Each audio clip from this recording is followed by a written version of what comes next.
Okay, picture this. A time of just boundless optimism. We're talking about the Roaring Twenties, right? It was this decade-long party. Think jazz, flappers, and a stock market that, it literally seemed to have forgotten how to go down. Just up, up, up. An era of just insane prosperity where, people were making fortunes overnight.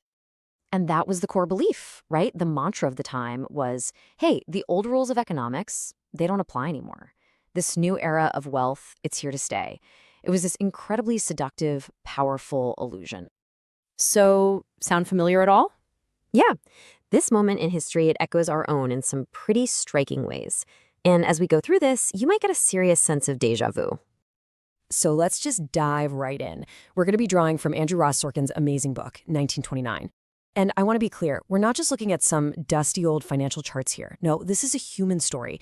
It's basically a thriller, you know? It's all about ambition, hubris, and that terrifying moment when the music finally stopped. You have to understand, the atmosphere was just electric. This wasn't a market just for the super wealthy anymore. Nope, the promise of easy money was everywhere. Your cab driver, the guy shining your shoes, they were giving you stock tips. And debt? Debt wasn't a risk. It was a tool. It was leverage. The entire country was just swept up in this powerful illusion that, yeah, this time is different. And to really get a grip on the crash, you have to understand this one guy, Charles Mitchell. He was better known as Sunshine Charlie. And he wasn't just a banker. He was the banker, the high priest of the bull market. He was the head of National City Bank, which, we now know as Citibank. He was the living, breathing embodiment of the era's relentless optimism. Now, Mitchell's whole vision, it was kind of two-sided. On one hand, he really did seem to want to bring Wall Street to Main Street, let everyone get a piece of that American dream. But his fatal flaw? Well, it was hubris, pure and simple. He actually believed that his own optimism, his own force of will, could keep the party going forever. And get this, in October 1929, Mitchell is on the verge of his absolute greatest triumph. He's about to close an acquisition that would make his bank the largest on the entire planet. But, and this is a huge but, there was a critical catch. The whole deal depended on his bank's stock price staying sky high. So he was betting everything, and I mean everything, on a market that would never, ever turn. He couldn't have been more wrong. And then, it happened. The breaking point. October 24th, 1929. Black Thursday, the market didn't just dip. It didn't just correct. It fractured. It broke.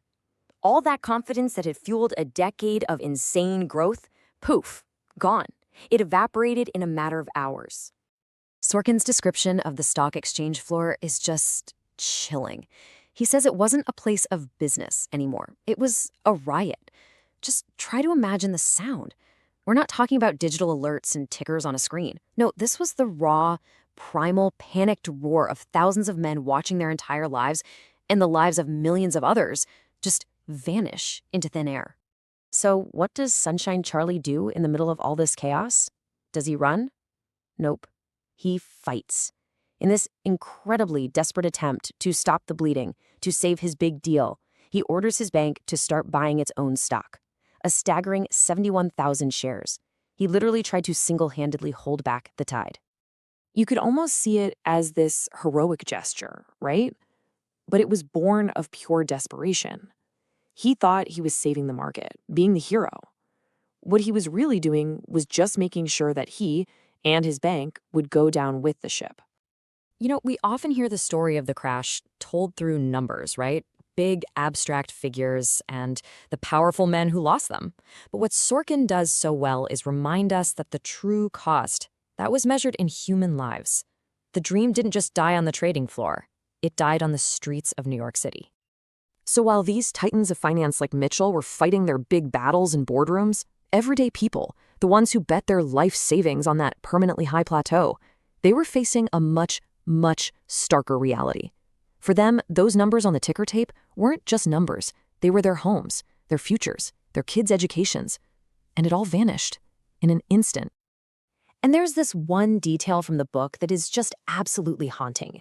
As the Great Depression really took hold, people who had lost everything, they used old newspapers to try and stay warm. Can you just imagine the bitter, crushing irony of that? trying to get some sleep under the very headlines that announced your own financial ruin. But here's the thing. Not everyone was buying the hype. While Sunshine Charlie was desperately trying to fight the fall, another legendary figure, Jesse Livermore, known as the Great Bear, he was betting on it. He was a realist. He saw the market's rotten foundation, all that debt and wild speculation. He's that critical counter-narrative, one of the clear-eyed few who actually saw the disaster coming a mile away. And for Sunshine Charlie, the fall was just as fast, just as spectacular as his rise. The market collapse?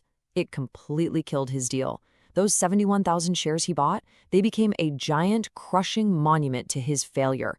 And just like that, in the blink of an eye, the King of Wall Street became a pariah, a symbol of the entire era's foolish excess. So why are we even talking about this nearly a century later? What's the point? Well, it's because this story, it's not just some history lesson. It's a warning. The parallels between what was going on in 1929 and the market dynamics we see today, well, they're pretty much impossible to ignore. And it's so important to remember this. The characters at the center of this story, they didn't think they were villains, not at all. They genuinely thought they were visionaries, building a new, better world. The problem was, they just couldn't hear the alarm bells ringing over the sound of their own applause. When you boil it all down, this story is a masterclass in financial psychology. I mean, you see classic herd mentality, right? Everyone from cab drivers to the top bankers just following the crowd, terrified of missing out. You see confirmation bias, where they only looked for information that confirmed what they already wanted to believe, that the prosperity was endless. And it's all wrapped up in that timeless, incredibly dangerous belief that this time is different. Look, technology changes, markets evolve, but the human biases that drive all of it, those stay remarkably the same. And that really leaves us with a final, kind of chilling question to think about. As we look at the markets today, with all the excitement and all the new frontiers, who is the Sunshine Charlie of today? Who are the figures out there promising us a permanently high plateau? You know what they say, history doesn't repeat itself, but it sure does rhyme.